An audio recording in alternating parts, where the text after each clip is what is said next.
接下来你将看到前所未有400万法拉利、600万保时捷、50多万小米速七 Ultra 在纽北贴身缠斗。法拉利在旋转，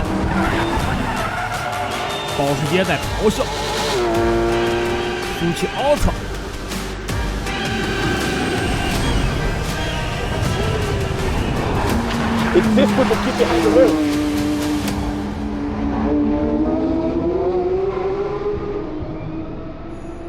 欢迎收看懂车原创出品的《懂车性能堂》。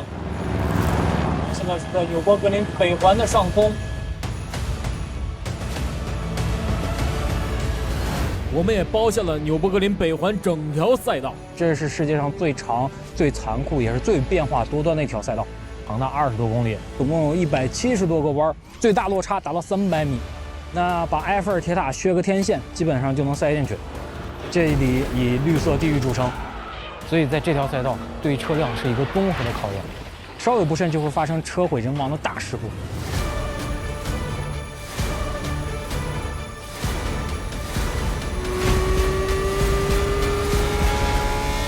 在此时此地，性能车的最强的保时捷911 GT3，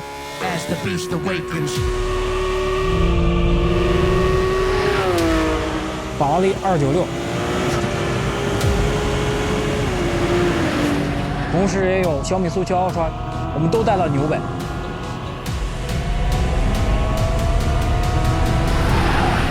这些车都在宣传中强调过性能，全部是自购纯量产车，不做任何改装，还给他们换上能买到的性能最好的原厂新胎，不远万里来到欧洲。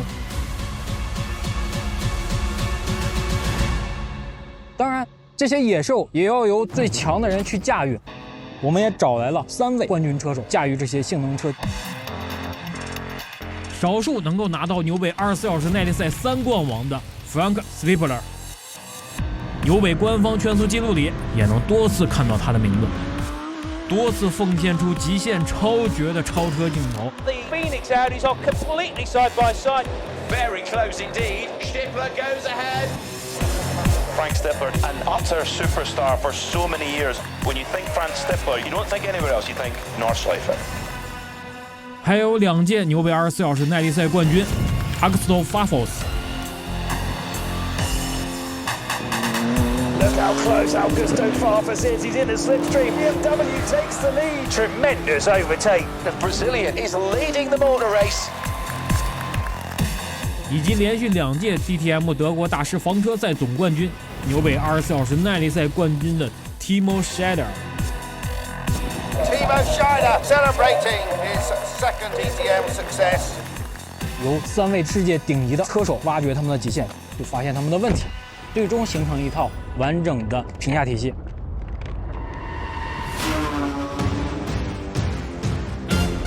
第一个环节重中之重，车手开盲盒选车。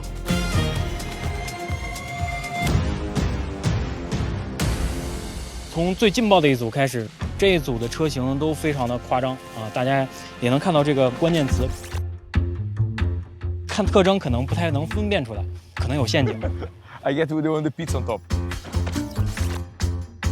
来 ，3, 2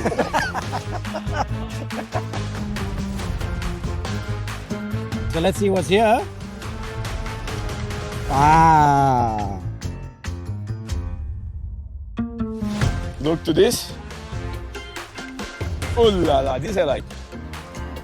It's a Xiaomi SU3 Ultra.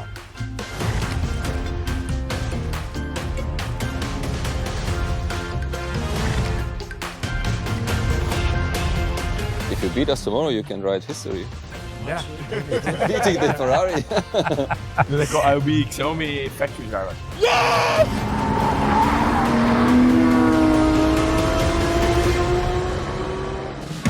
好，万众瞩目啊，最激动人心的一组。如果纽北这个绿色地域有个魔王，那这车的名字一定是保时捷911 GT3 RS。国内售价高达500到600万。从车身到悬架，再到空气动力学套件，夸张的 VSA 和组件，镁合金轮网，还把 F1 赛车上的 DRS 减速系统塞进车内，200公里每小时就有400公斤下压力。所以纽北可以看作是他家后花园。每年911在这儿吃早餐、喝汽油，顺便拿24小时耐力赛冠军当饭后甜点。保时捷 GT3S 出厂前，它所有的测试都是在这条赛道去完成的，有一些先天的优势吧。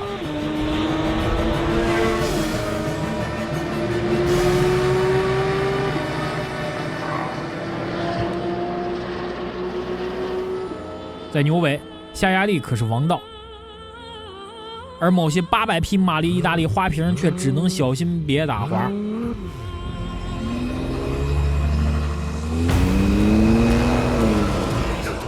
法拉利296 GTB 在展台上像个艺术品，高亢 V6 内燃机，电机不只是打辅助，那是狂战士，又打肾上腺素。But it's Ferrari. It's a good compromise.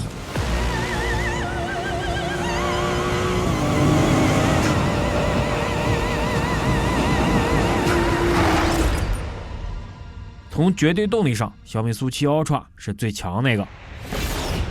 1,500 plus horsepower. This is a lot. My heart is pumping. I have boom, boom. I'm very excited to see how this car goes.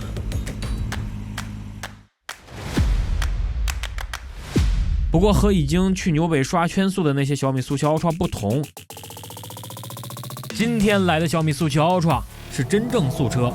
没换脚牙，没换安德莱斯刹车片，连后台胎宽都是原厂的3.5。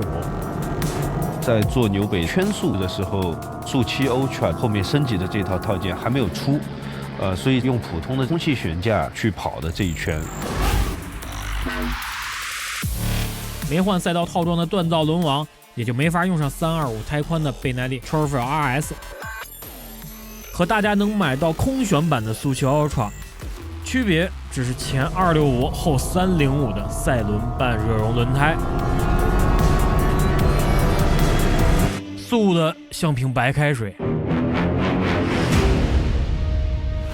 同样速车的法拉利296 GTB 没选装 Assetto Farano， 也不是赛化固定的 Multimatic 避震器，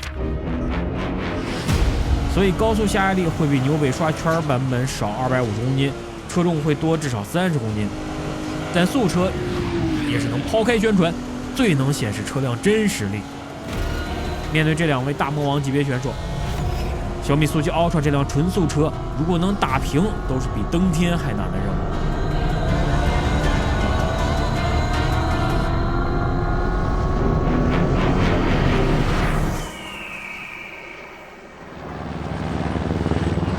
这一组马上要开始。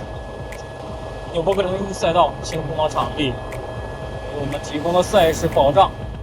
成绩全程由纽北的赛道官方计时器记录，因为赛道内有维修路段，加上我们根据重量马力比决定发车位置，数值更小会占据更靠前位置，所以和所有计时圈不做任何对比。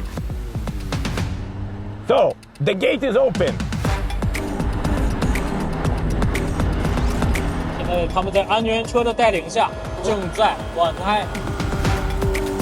虽然在第3位发车，但不用想，911 GT3 RS 肯定是要拿第1。This car is made for the Nürburgring Nordschleife. This is what it feels like. I could play with those guys in corners. Look how precise is the car. Mamma mia! This is crazy! Oh la la la la la! I never experienced this in my life. 小米速7 Ultra 就是祖上鱼肉，小黄追大黄，无非是纽北大魔王什么时候打个响指。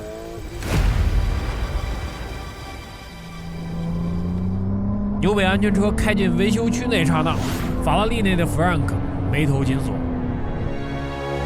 刚发力车尾就开始甩。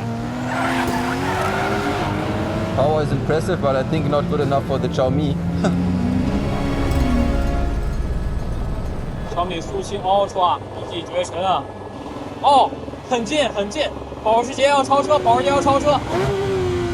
保时捷拿到了萨宾娜最好的弯心位置，与法拉利几乎并排，就差临门一脚。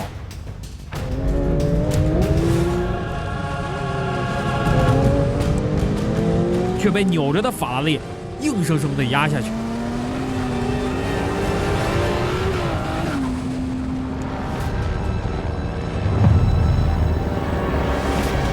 接下来，布列希连续 S 弯，纽北开胃菜，翻新面和有名的弹跳开始上桌。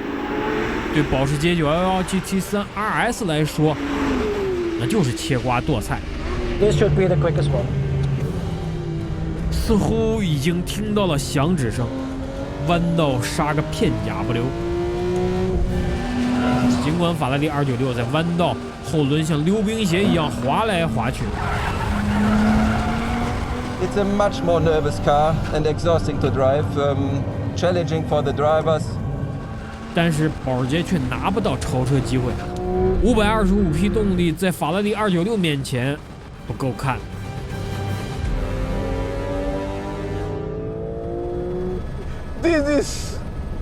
It's shocking. Oh la la la la. I can't even blink. The amount of power this has.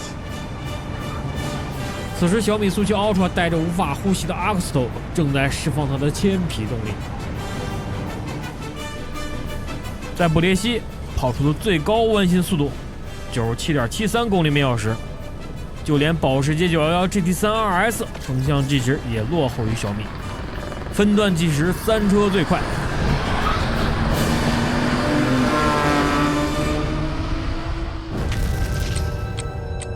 到大橡树上坡 S 弯，路面倾斜、颠簸，抓地力瞬息万变。保时捷911又一次良机，弯中保时捷稳定，刹得住，跟得上，发动攻势。弯后两个车同在高速150公里每小时时速下，法拉利296 GTB 只做了一件事儿：油门到底。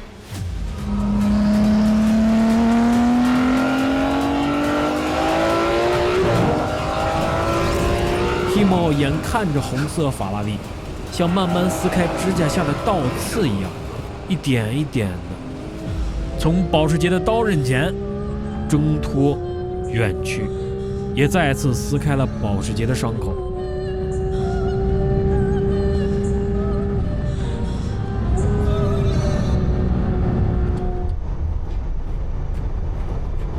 This car is a missile. 而在保时捷伤口上撒盐的是大黄。Oh yeah, yeah, yeah, yeah! It's shocking.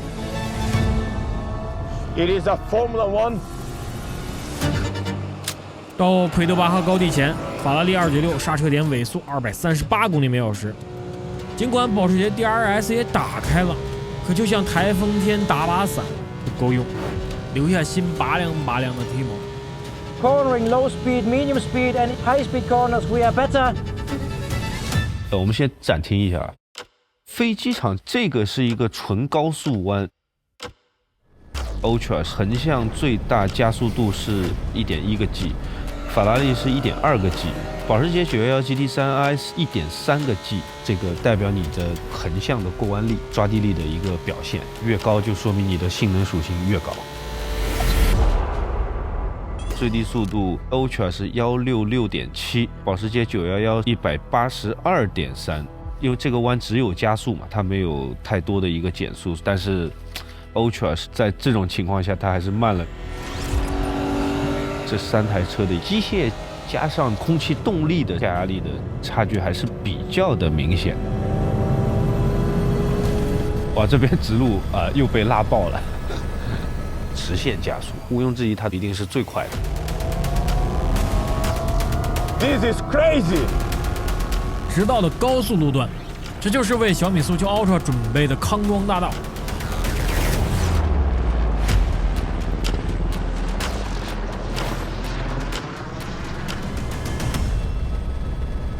因为滚动发车保时捷分段成绩飞越飞机场之后，竟比法拉利领先 0.03 秒，也是飞机场这段三车最快。大魔王还是大魔王。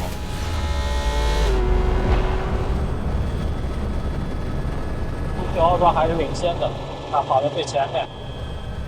瑞典十字前，这里起伏会将悬架轻柔托起，再重重落下。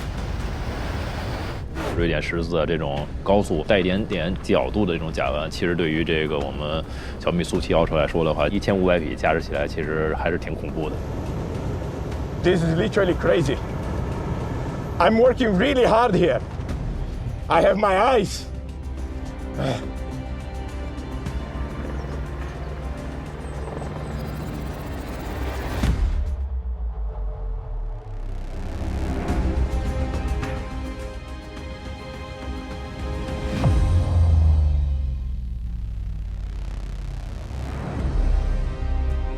So I think we could work a little bit on the suspension to try to keep this car more stable.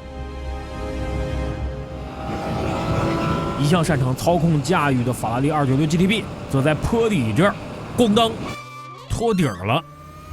纽北这条赛道对于悬架行程的这个要求是非常非常高的，坡底的时候对于车辆的一个压迫其实是非常非常大的。法拉利的296呢，因为这套轮胎的关系，可能它的匹配度并不是那么的好，会有那么一点点挣扎。坐在小米和法拉利里的两位车手绷紧了神经，一边忍受来自路面给盆腔膀胱的强烈冲击感，一边还要保持对车辆的精准把控。I think it could have been slightly quicker with a bit stiffer suspension and damping rates. 到了这个瑞典十字，马力最大的这个小米反而只有261，就其他两台车可能在这个地方全油，它基本上可能就是半油的一个状态，相较于这个法拉利是慢了1秒。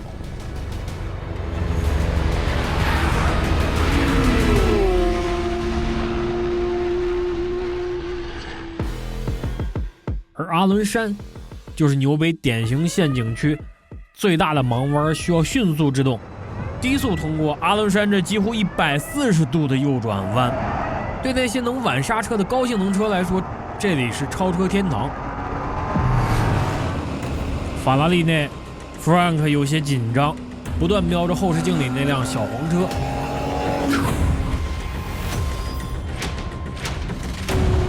It responds so good. It's unbelievable. 而小黄车彰显大魔王一面，跑出了三车最快弯心速度93.21公里每小时。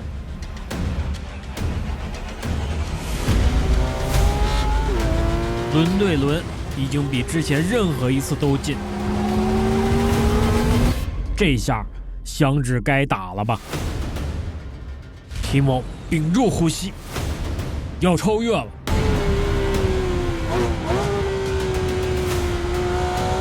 结果这临门一脚，法拉利那红色好像喝了兴奋剂，出弯就窜出去了。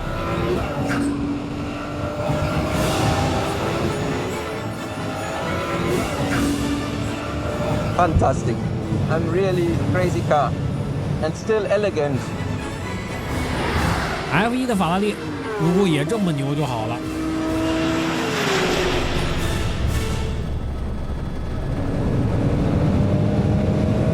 法拉利的 Frank 此时似乎已经不再惧怕后视镜里的保时捷，而是把目标锁定在小米身上。Pretty obvious that Xiaomi was the quickest car, but I think Ferrari is mid-engine car, better car balance compared to the Xiaomi.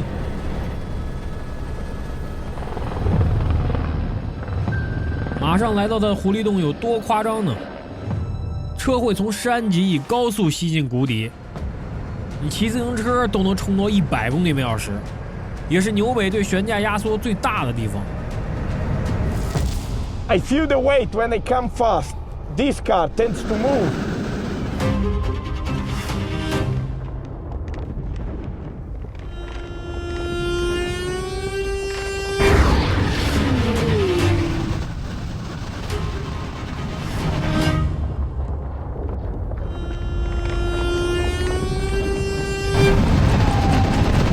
在这种极限状态下，两车表现明显不同。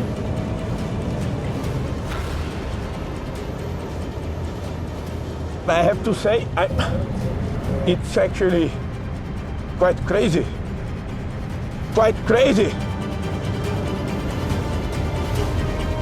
后视镜里，那台红色的法拉利正像嗅到血腥味的鲨鱼一样，快速逼近，蚕食着小米好不容易建立的领先优势。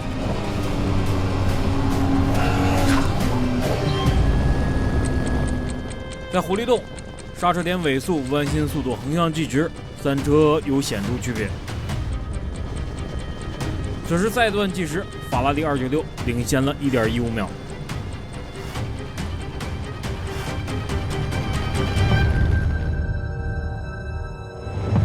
阿德瑙森林低速弯是纽北最难赛段之一，附着力骤降，上坡减速弯带颠簸。保时捷一直在试图超车，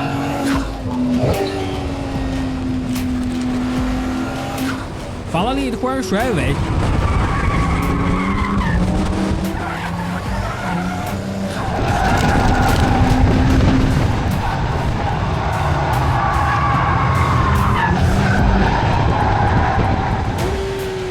法拉利的重量马力比更占优势，但保时捷是这条赛道的王。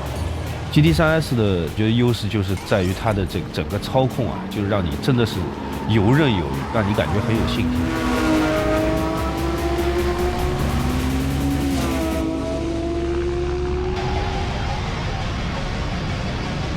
The G-force is something I never experienced in my life in a race car. Mamma mia! Woo! Woo! Woo!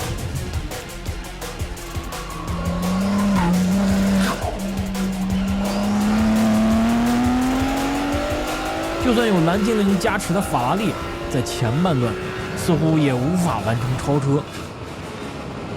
This thing is not a car. It's a weapon. 到这个屠宰场之前呢，低速出，然后接一段直路，所以这个对于马力的释放是比较有优势的。所以苏七Ultra在屠宰场再次雄起，刹车点尾速跑得更快。2个分段计时，三车最快。这也让小米用优势速度杀进了纽北重杀区。卡伦哈特、镜像双子、3连右、防御鼓、水磨坊，几家欢喜几家愁。这段弯道非常多，所以法拉利和保时捷都会很有优势。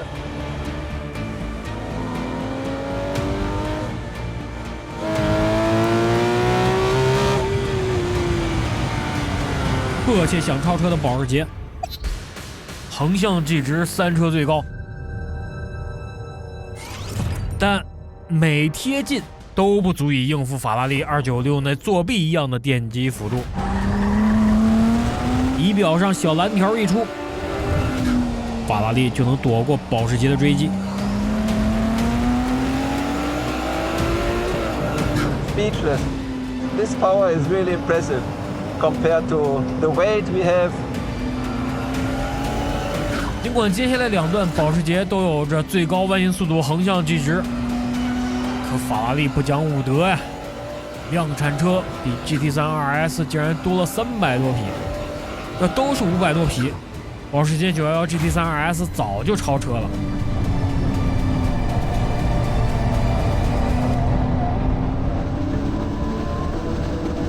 而法拉利的困扰是，与前车之间仿佛隔着一层空气墙。This is incredible. I think you can hear how I'm breathing.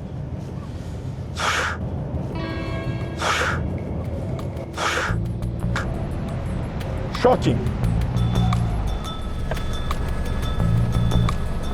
敌人消失在眼前，羁绊就剩保时捷。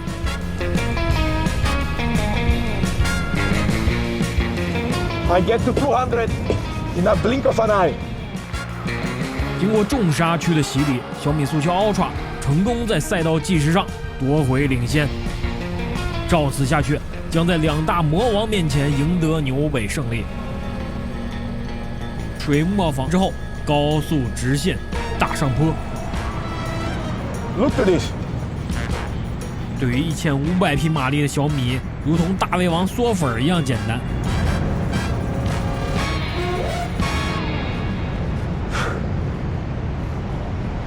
只是矿山之后，海拔攀升132米，几乎要全油门爬44层楼那么高，路面颠簸更剧烈，车轮悬架恐怕要承受更高频的震动和冲击。It's crazy how much I have to work here to keep this car on track. 颠簸的高速路段就开始是对小米来说是非常不利的这些路段，因为你车重，你对轮胎的消耗、对刹车的消耗其实都更大。It's difficult to keep behind the wheel with how much power we have. 纽北给很多车设了一个两难陷阱：时速200公里每小时以上，路面会频繁将车尾顶起来，在重砸下，车内会像高频振动器，每一次颠簸都直击车手颈椎。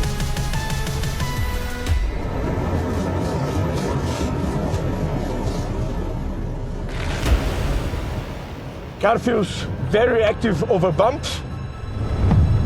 这个永气弯需要用一个非常高的一个弯心速度去过，对于车重2点多吨的这个小米来说，是一个非常大的一个挑战。Difficult to get on the corners here.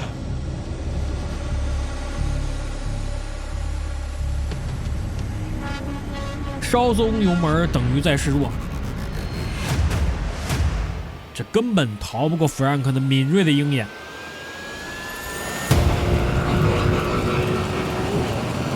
一脚油门顶上去，没有犹豫，没有挣扎的机会，让法拉利拿到了半程冠军。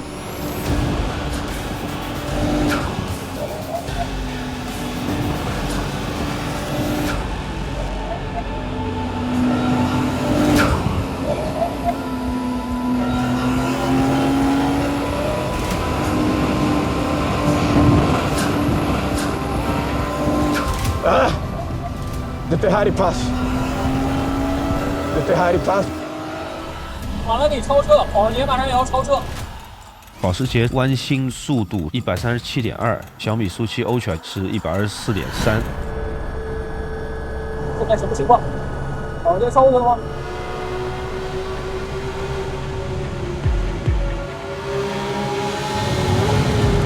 那个熟悉的响指，仿佛已悬在半空。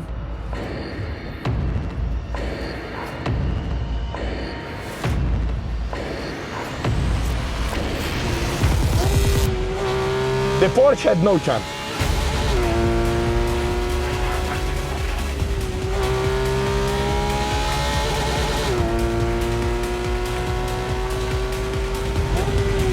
保时捷的超车像蒸汽弹射，而小米速七 Ultra 却像是电磁弹射，瞬间把优势夺回。不是一个物种，不是一个维度。The Porsche had absolutely no chance. 保时捷的这种整体所有的弯道的操控性是要优于其他两代车的，但是动力上的缺失，这也是一个先进性的不足吧，也没有办法。陡坡之后到燕尾，各种上坡叠加大量反斜面，重车炼狱，自吸天堂。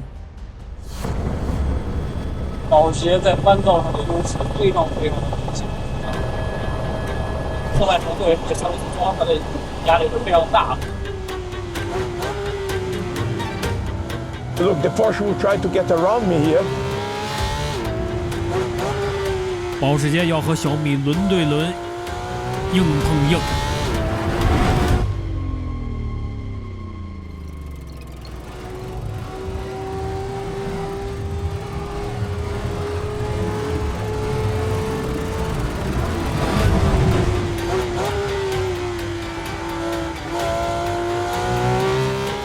But as soon as I hit the throttle, 小米不从，再次靠狂暴直线加速能力挣脱了这次贴身缠斗。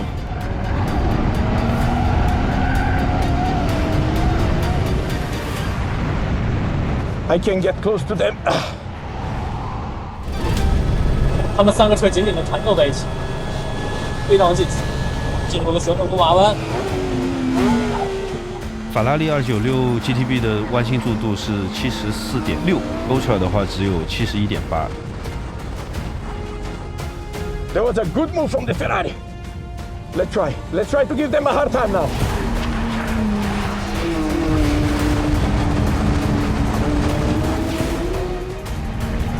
Now is the time where I accelerate, and I can pass. 小米苏7 Ultra 在试图追回法拉利。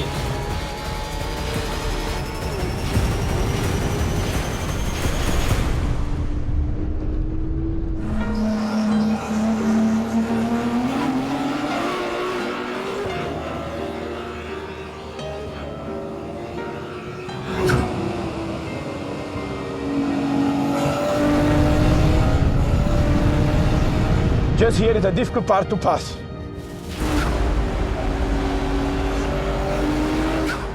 可战斗远未结束，牛北对小米开启了 Super Hard 超难模式。重车轮胎负荷大，后轮逼近极限。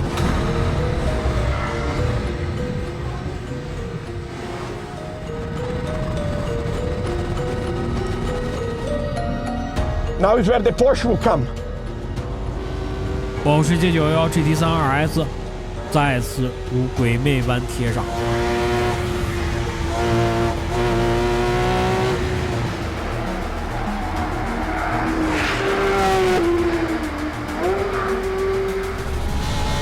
保时捷又要超车 ，Ultra 不让，占据了防守位置啊。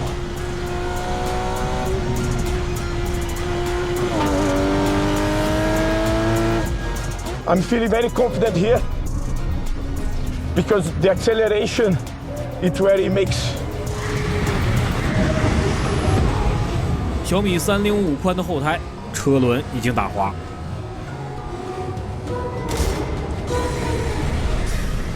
倒弹跳者，小米速7 Ultra 多次出现抓不住地的晃动。这里轮胎真的有点不太行，弹跳确实是非常的严重。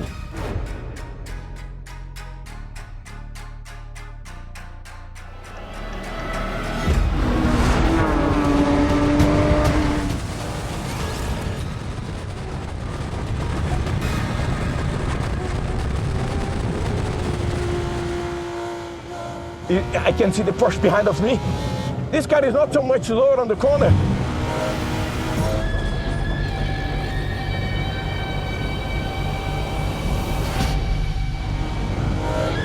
And he will try to pass me on outside, but he doesn't have the speed. 阿克斯头靠着经验和小米的动力在打这一场硬仗，他眼中只有法拉利。Look, I'm getting close. Keep close here with the Ferrari. He tries to accelerate better than me, but he cannot. 连续的弯道，这是保时捷应该最后的机会。但是小米速7 Ultra 是我们今年的24小时欧美耐力赛冠军驾驶的，他也不会相让。Now it's the jump. This is where the Porsche will be very strong. 好可怜的 GT3RS， 又完全追不上。弯道里边想超车的话，你只有延迟制动，而且赛道也本来比较窄，所以肯定也是留出了一个空间吧。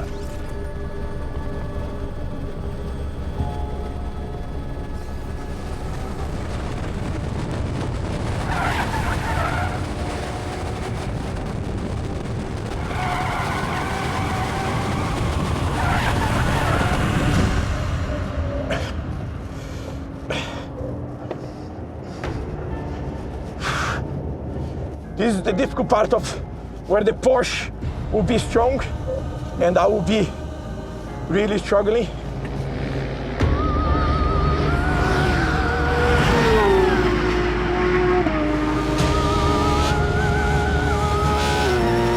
保时捷此时闪了大灯，给出了一个清晰而冷静的信号：慢车，让行。在进入燕尾湾前最后一瞬，保时捷将刹车点推迟到了最后一刻。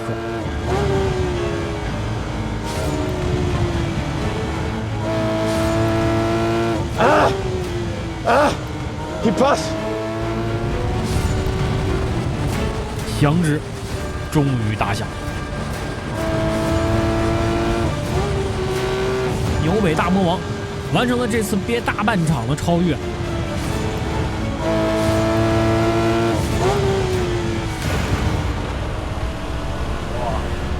就差那么一点点啊，小小差那么一点。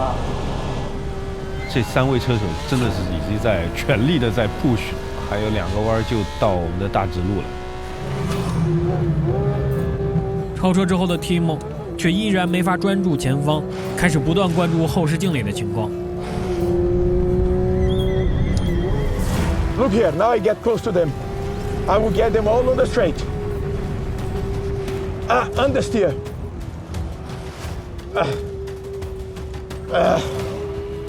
Difficult here. 角色互换，终于脱离弯道区的大黄开始疯狂追击小黄。进入纽北最长近4公里，比世界上绝大多数赛道整圈还长的大直道。弯道保时捷911 GT3 RS 的分下，但是直道。Timo 担心的一幕还是来了，他眼看着后视镜里那辆大黄车在几秒内和他并驾齐驱，没有引擎轰鸣，没有排气声浪，再过半秒变成眼前一个小黄点。Timo 一言未发，皱了皱眉，他低头看了看仪表车速，又抬头看了眼 V-Box 时速，271公里每小时。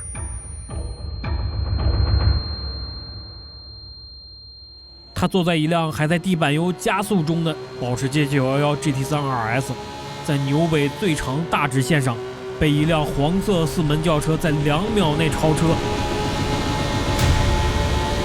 根本来不及反应，也没法反应。And look to this! Look to this! Yes!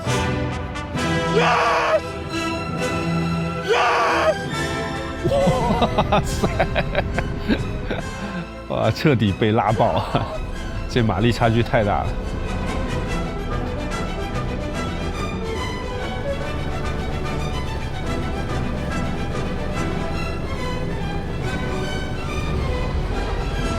小米飙到340公里每小时。法拉利上 Frank 不断看着后视镜，开始担心直线小米的硬追。The Xiaomi is coming.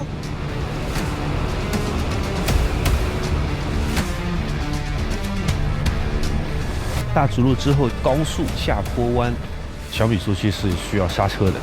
那296的话，其实是已经比较挣扎，只有保时捷 GT3S 是轻松全油，然后下坡的时候可以去到285。马上结束了，保时捷还在超。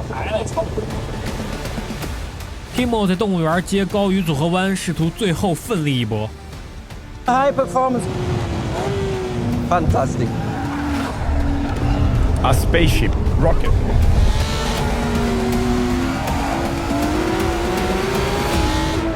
纽北之王在纽北被小米苏7 Ultra 在直线爆杀。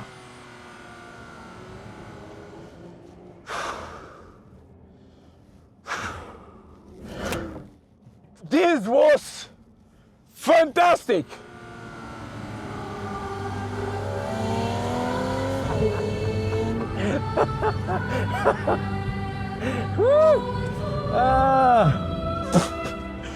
This car is mamma mia is fast. This was hard work. Ooh la la! 因为滚动发车，小米速7 Ultra 这辆马力怪兽虽然最后位置是第2，但从计时结果来说，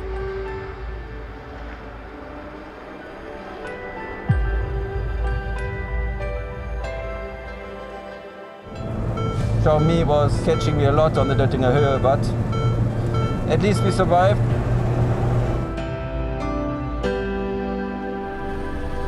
哇，真的很难描述这种心情，就见证了一个中国车，然后在这里边和超跑在同场竞技。这条赛道真的太长，太艰难了，太多的上坡、下坡、高速弯。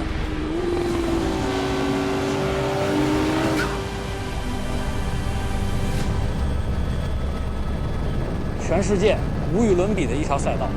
这条赛道上会把一辆车的综合性能体现得淋漓尽致。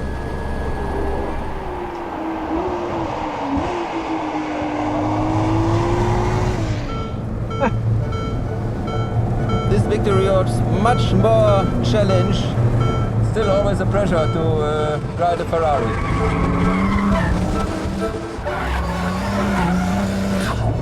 Anyway, I love it. 这时候才发现，法拉利虽然开起来有挑战，可要是能驾驭，那296 GTB 就是三车最强。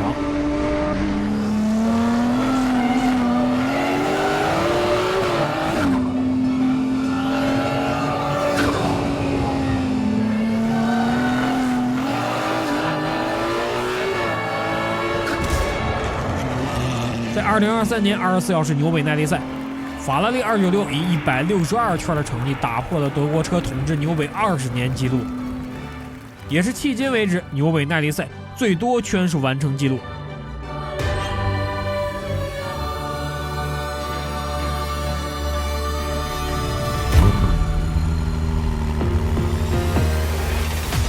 也难怪维斯塔潘变身弗兰兹·赫尔曼跑纽北时用法拉利296，维斯塔潘组建耐力赛车队也用法拉利296。维斯塔潘是懂车的，只是在冲线前，这辆法拉利296 GTB 有个小小的问题。I might have a tire puncture at least on the display. It's 0.9 pressure bar left. I think I've got a slow puncture. It has much more influence on the steering. 当然就是要用这台车出厂的一个状态去做这样一个圈速，所以法拉利296的轮胎的问题确实是比较大的一个考验。The exact opposite of the Porsche, I guess. Which would have been the quickest if I wouldn't have blocked him. But that's racing, right?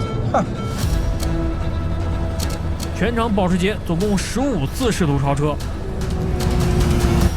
差不多每开1公里多就要超一次车。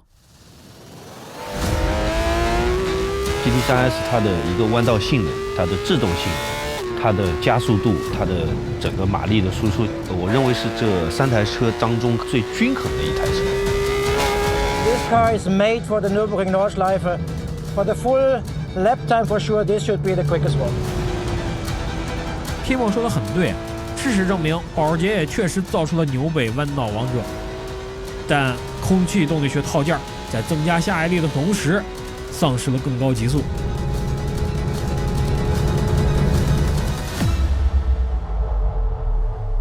苏七 Ultra 这套纯量产速车有着最大的马力、最高的极速，但问题在于 It's crazy how much I have to work here to keep this car on track.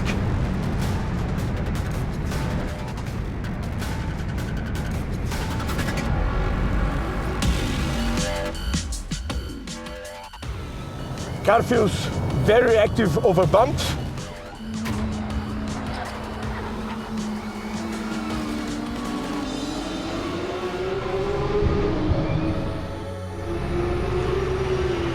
所以回过头来看，苏七 Ultra 为什么搞出个赛道套装？后轮胎宽305，虽然确实和法拉利296 GTB 一样，但是车重却多了700公斤，多了足足10个我。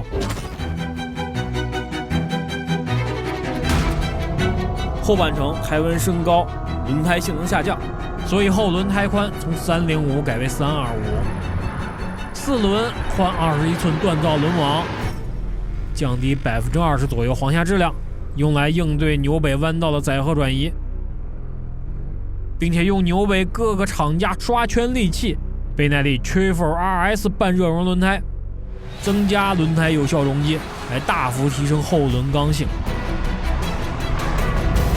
换贝士登 Evo R 脚牙减震器套装，用来抗衡纽北带来的尾部高频弹跳。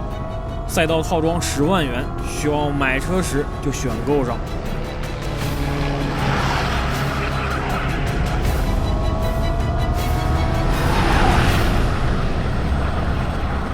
1500匹，大家要知道，一台 F1 赛车也才1000匹，再加上这样的一个车重，其实是非常难去做到一个均衡。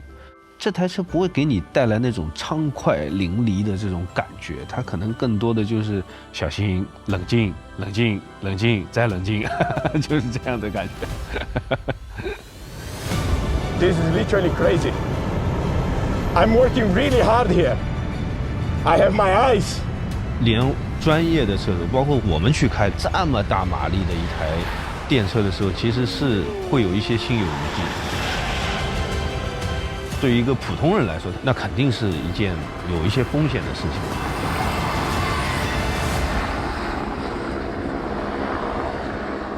马力还是要可控。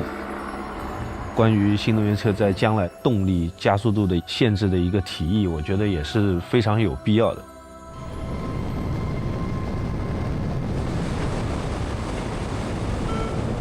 How precise the display is, showing that the tire pressure is getting less and less.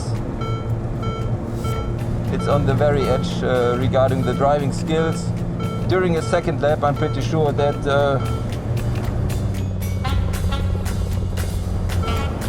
that Timo would have caught me. Yeah. 保时捷可以保证911 GT3 RS 耐久一圈圈继续跑下去。那小米速球 Ultra 需要冷却和充电，而拿到第一的法拉利则需要去换胎了。It dropped from 1.2 bar consistently and constantly to 0.1 bar.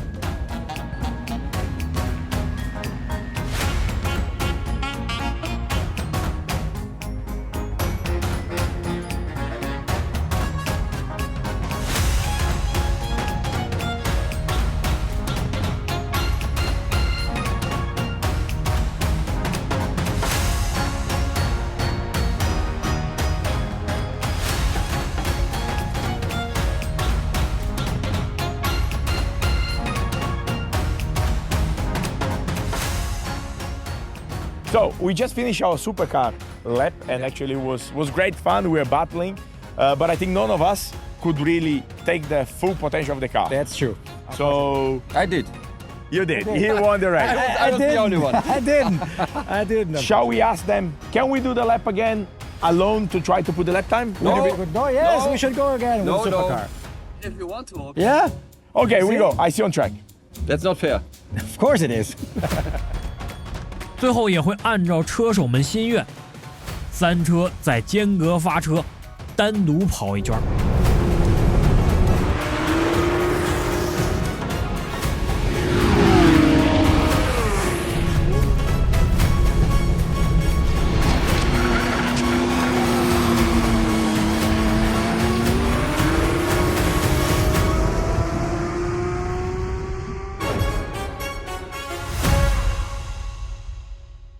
This looks scary, man. This was so quick. It looked unreal when you just went like, holy crap, what's going on here? We're like, wow.